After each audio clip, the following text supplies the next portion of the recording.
Hello students, आज का जो हमारा चैप्टर है ग्रेविटेशन है। ग्रेविटेशन में जो Kepler's law of planetary motion के बारे में स्टडी किया था, जो बताया था हमें, हम उसके बारे में डिस्कशन करेंगे।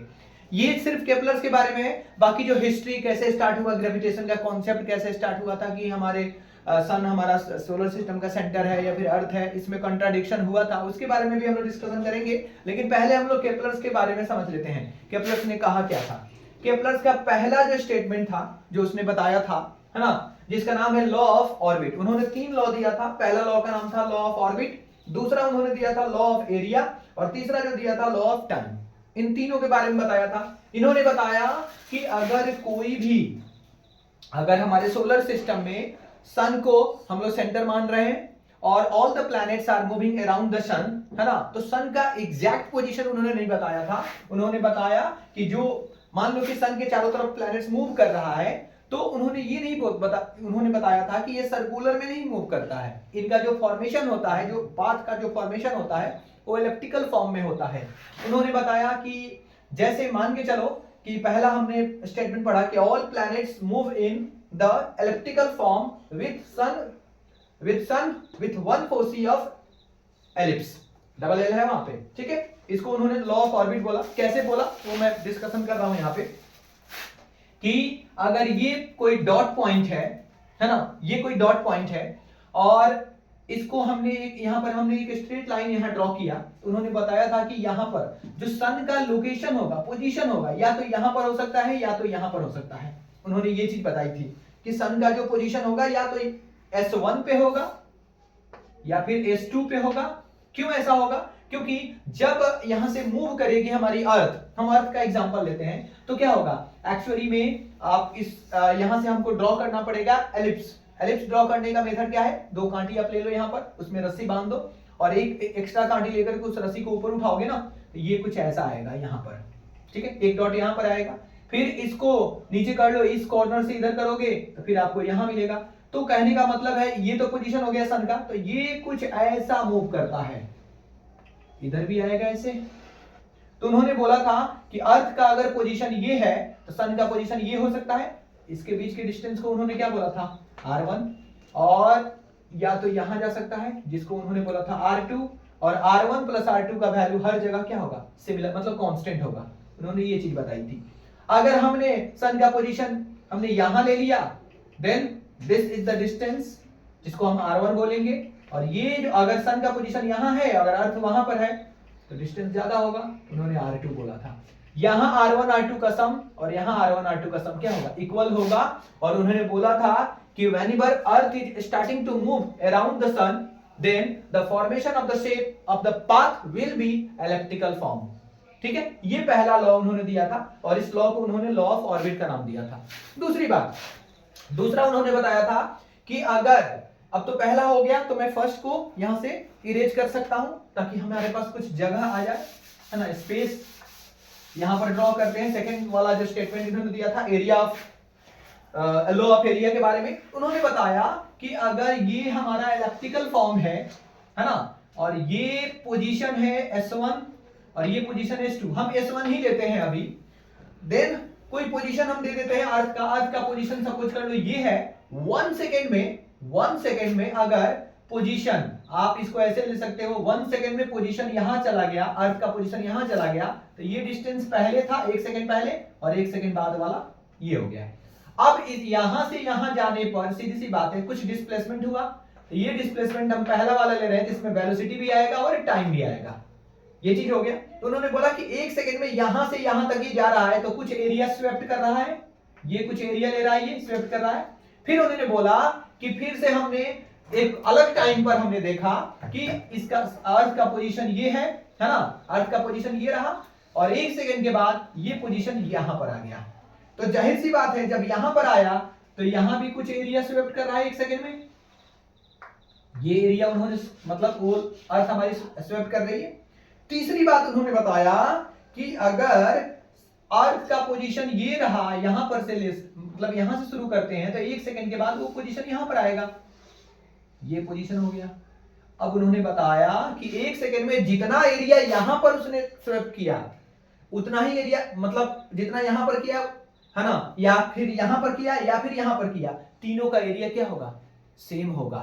और जिस वेलोसिटी के साथ एक सेकंड में यहां से यहां मूव कर रही है हमारी प्लैनेट्स यानी अर्थ, उसको एरियल वेलोसिटी बोला गया, क्योंकि उसमें एंगुलर मोमेंटम वगैरह भी आ रहा है ना, जाहिर सी बात है कोई ना कोई फोर्स तो होगा। इस फोर्स के बारे में डिस्कशन हम करेंगे बाद में। अभी सपोज कर लो कि यहां पर एक फोर्स काम कर रही है जिसके चलते ये इसके इलेप्टिकल फॉर्म में, इलेप्टिकल ऑर्बिट में ये मूवमेंट कर रहा है, तो ये चीज हो गया। तो उन्होंने ये चीज बताई थी, अगर हम इस ट्रायंगल को, मतलब ये ट्रायंगल मान लेते हैं क्योंकि ये एकदम इतना माइनर हमने लिया है ना कि ये स्ट्रेट लाइन की तरफ बिहेव कर रहा है, तो अगर यहाँ वेलोसिटी v1 है, यहाँ वेलोसिटी v2 है, हम दो को लेते हैं, चाहे तो हम तीसरा भी ले सकते हैं।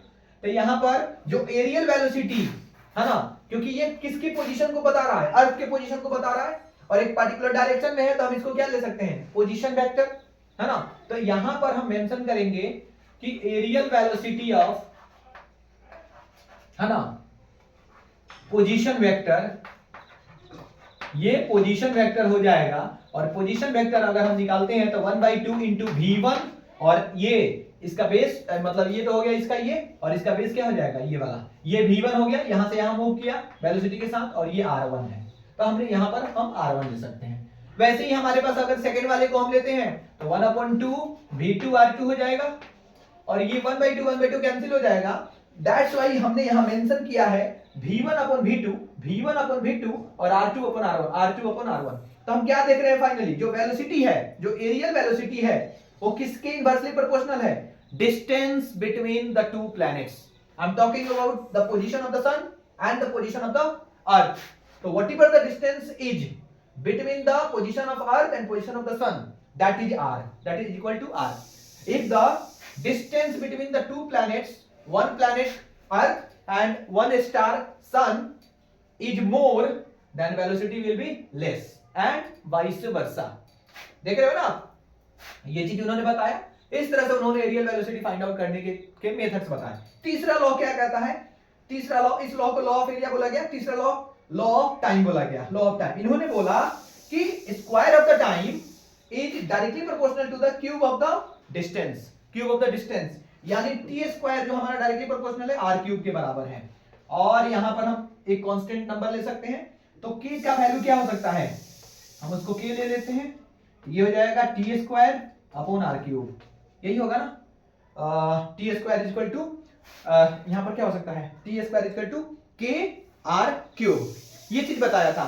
और उन्होंने बताया था कि डिफरेंट प्लैनेट का ये मोशन को बताएगा, मतलब डिफरेंट प्लैनेट मोशन हमारा कैसे होगा, इस इक्वेशन से हम निकाल सकते हैं कि अगर ये मान लो कि यहां पर स्टार है, ये प्लैनेट्स मूव कर रही है ना, तो जितना टाइम वो लगाई यहां से यहां जाने में, उसका स्क्वायर कर दो, है ना, और जो उसका डिस्टेंस है उसका क्यूब निकाल दो, और दोनों का रेशियो निकालो, है ना, एक इस केस में, एक इस केस में, एक इस केस में, तीनों का वैल्यू क्या होगा, इक्वल होगा। और इन्होंने बोला कि किसी भी दो प्लैनेट्स के बीच में, दो स्टार्स के बीच में, वन प्लैनेट्स वन स्टार के बीच में आप कैलकुलेट करोगे वो कांस्टेंट आएगा।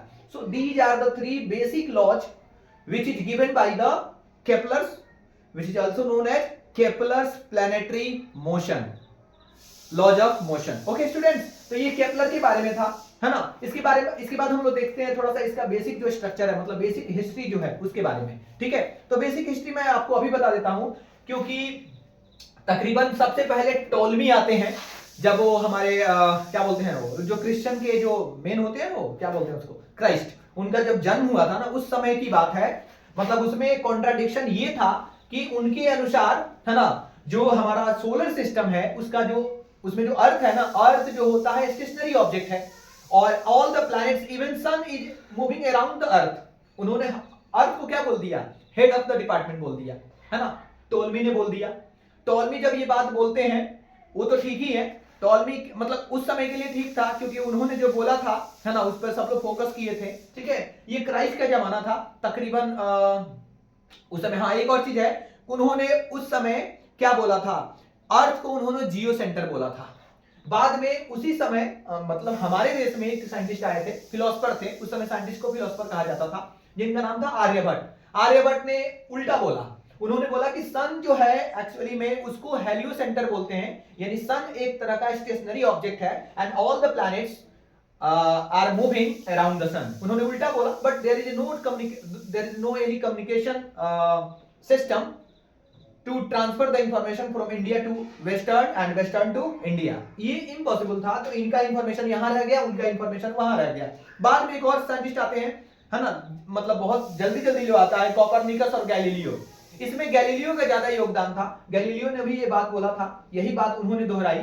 कोपरनिकस जो थे वो बहुत बड़े फिलोसफर नहीं थे, है ना, वो एक सिंपल आदमी थे जो अपना बुक में मेंशन किया था कि नहीं, सन जो होता है वो centre of the solar system होता है और सारे प्लैनेट्स उसके चारों तरफ मूव करते हैं। उन्होंने ये बात बोला था। बट बाद में जब गैलीलियो आते हैं, गैलीलियो भाई साहब ने इस बात को बोला था, लेकिन जो चर्च के पादरी है ना, उन्होंने बोला कि नहीं, हमारे जो बाइबल्स में, मैं नहीं कह रहा हूं, ये उनका इंफॉर्मेशन है, ठीक। उन्होंने बोला कि ऐसा है कि चर्च में कि जो बाइबल्स हैं या जो भी बुक है वहां पर, हॉली बुक जो भी है, उसमें मेंशन है कि ऐसा है कि अर्थ जो है सेंटर ऑफ द अर्थ है, मतलब center of the solar system है, and all the planets even sun is moving around the earth. उन्होंने ये बात बोली थी।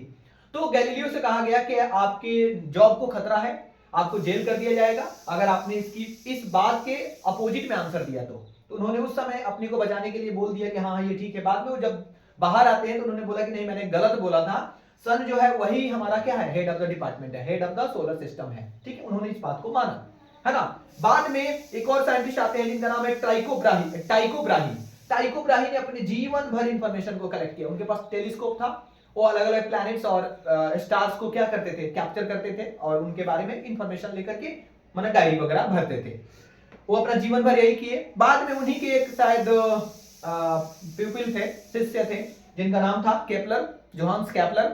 उन्होंने उन सारी चीजों को स्टडी किया और उन्होंने एक बेसिक लॉ बनाया और यही 3 लॉ है। बाद में न्यूटन आते हैं, क्योंकि उस समय जाहिर सी बात है फिजिक्स मैथमेटिक्स के बहुत सारे फॉर्मूले हमें मालूम हो गया था, तो हम लोगों ने मतलब न्यूटन ने उसका हेल्प लेकर के बहुत सारे एक्सप्लेनेशन किया था और एक्सप्लेनेशन करने के चलते फिजिक्स में उनका कंट्रीब्यूशन बहुत ही ज्यादा है, ये आपको भी पता है। तो न्यूटन ने बहुत सारे लॉज बनाए। एक और चीज है, अब यहां पर ये चीज था कि फोर्स यहां पर जो लग रहा है वो क्यों लग रहा है, क्योंकि हमको पता है फोर्स लगाने के 2 मेथड्स होते हैं। एक बार कांटेक्ट बनाओ, फोर्स अप्लाई कर दो। If I am pushing something, है ना, तो वहां पर कांटेक्ट होना चाहिए। If I am pulling something, तो वहां भी क्या होना चाहिए, कांटेक्ट होना चाहिए। But if I take one example on the earth, okay, earth पे हम क्या कर रहे हैं, वन ऑब्जेक्ट को मैंने इतना हाइट पे रखा है, मैंने उसको रिलीज कर दिया, ये ऑब्जेक्ट किधर आ रहा है, नीचे की तरफ आ रहा है, but there is not contact between earth and that object. In spite of these things, this object is falling towards the center of the earth. ये वहां पर दिक्कत था, तो उन्होंने सोचा कि एक फील्ड वर्क भी काम करता है, फील्ड फोर्स भी काम कर रहा है यहाँ पर, यानी एक दूसरी तरह का फोर्स भी हमारे यूनिवर्स में, हमारे सोलर सिस्टम में एग्जिस्ट करता है ना, जो विदाउट कांटेक्ट काम कर रहा है। उन्होंने ये बात बोली थी, ठीक है। बाद में ये सोचा गया कि ये फोर्स तो है, तो उन्होंने देखा कि दोनों के पास कैसी प्रॉपर्टी है, तो उन्होंने बोला कि इसके पास ग्रेविटी है, किसी के पास कम ग्रेविटी है, किसी के पास ज्यादा ग्रेविटी है, बट है ग्रेविटी बोले तो मास कंटेंट कितना है, उसका मास कितना है, तो मास के द्वारा जो फोर्स लगता है ना, विदाउट कांटेक्ट लगता था। फिर सोचा गया कि अर्थ चारों तरफ सन के घूम रही है, तो गोल गोल क्यों घूम रही है, क्योंकि हमने एक स्टोन को अगर ऐसे थ्रो किया तो स्ट्रेट लाइन में ऐसे मूव करेगा, लेकिन ऐसा तो नहीं है।